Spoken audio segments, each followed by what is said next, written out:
Salut Tania, j'espère que tu vas bien. Je suis ravie de t'avoir dans les vocaux d'Iago.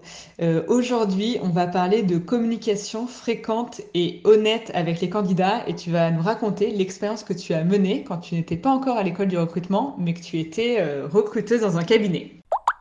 Oui, et avant d'être recruteuse, j'ai également été chercheuse.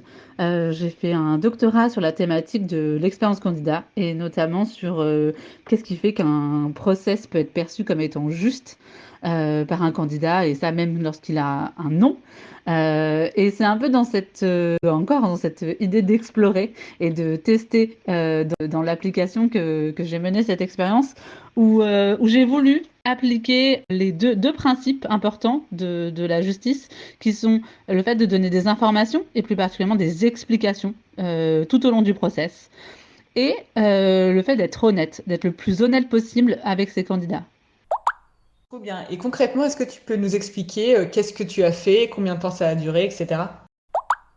Alors, ouais, je me suis lancée dans cette expérimentation plutôt l'été, parce que je me suis dit que j'aurais un peu plus de temps, moins de candidats et un peu plus de temps. Et en fait, j'ai décidé de contacter tout le monde toutes les semaines. Et pour ça, en fait, j'allais avoir différentes infos à leur communiquer.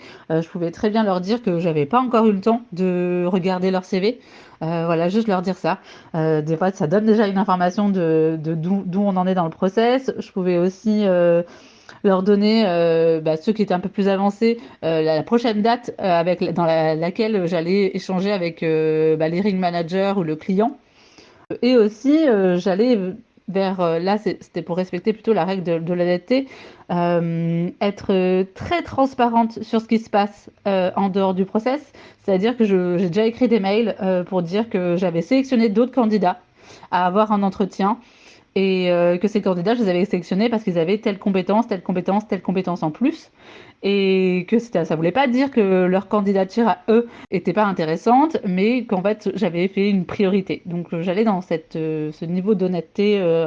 Qu'est-ce que je pouvais faire encore? C'était à dire qu'il me restait des candidats à évaluer. En fait, il y a encore d'autres candidats à recevoir dans ce process et être vraiment. L'idée, c'était d'être très transparente sur tout ce qui se passait en dehors de leur candidature. Est-ce que tu peux nous en dire un peu plus sur ton organisation au quotidien pour mettre en place justement cette routine? Oui, dès qu'un poste ouvrait, je bloquais déjà dans mon agenda des plages dédiées spécifiques à ce poste et ces plages étaient reconductibles toutes les semaines. Donc ça me permettait de ne pas oublier de poste parce que c'était vraiment dans mon process. Et en général, ces plages, je les mettais le lundi et le vendredi parce que c'est des bons jours pour faire des étapes. Et ça marche assez bien et au final, ça prend moins de temps que les temps dédiés que je prenais. Voilà, je me bloquais à peu près une demi-heure par poste et ça me prenait beaucoup moins de temps. Super clair. Et est-ce que maintenant tu peux nous partager les résultats obtenus suite à cette expérimentation, les résultats pour toi, les résultats pour les candidats et puis les résultats aussi pour le cabinet dans lequel tu travaillais? Ouais, déjà pour moi en fait, j'ai beaucoup aimé l'idée d'être très honnête et de prendre le temps d'expliquer. Moi, c'est une valeur importante pour moi de prendre soin des candidats. J'ai fait 5 ans de recherche dessus, donc je trouvais ça dommage de pas appliquer au maximum les recherches. Et donc j'ai trouvé ça assez agréable. J'ai dû me pousser un peu pour être assez honnête. Et des fois, j'avais vraiment peur d'envoyer certains mails où j'explique, par exemple, que j'ai pas sélectionné ce candidat-là pour en prendre d'autres. D'expliciter très bien les raisons. Enfin, c'est la peur qu'on a quand on dit non. Mais là, le candidat, on lui dit pas non. On lui dit, t'es encore dans le process, mais pour l'instant, t'es mon second choix. Donc, comment on fait ça bien? Et au final, j'ai pas eu de retour négatif. J'étais surprise. Je m'attendais à avoir peut-être quelques retour négatif de la part des candidats, mais pas du tout. Vraiment, j'ai eu des remerciements pour avoir été clair, pour avoir été honnête. Ils ont été vraiment contents de cette honnêteté et d'avoir des infos. Après, en vrai, donc j'ai fait cette expérimentation l'été où j'ai tenu donc à contacter mes candidats toutes les semaines, mais c'était trop de boulot parce qu'en fait j'avais à peu près une dizaine de postes en charge, une demi-heure par poste, ça fait à peu près 5 heures. C'est intenable sur la longueur et avec la reprise de septembre, j'ai vraiment écarté ce délai. Ou alors, mes rappels, c'était plutôt tous les 2 semaines. Voilà, après, j'ai essayé de retenir un rythme plutôt une fois toutes les 2 semaines de cette expérimentation.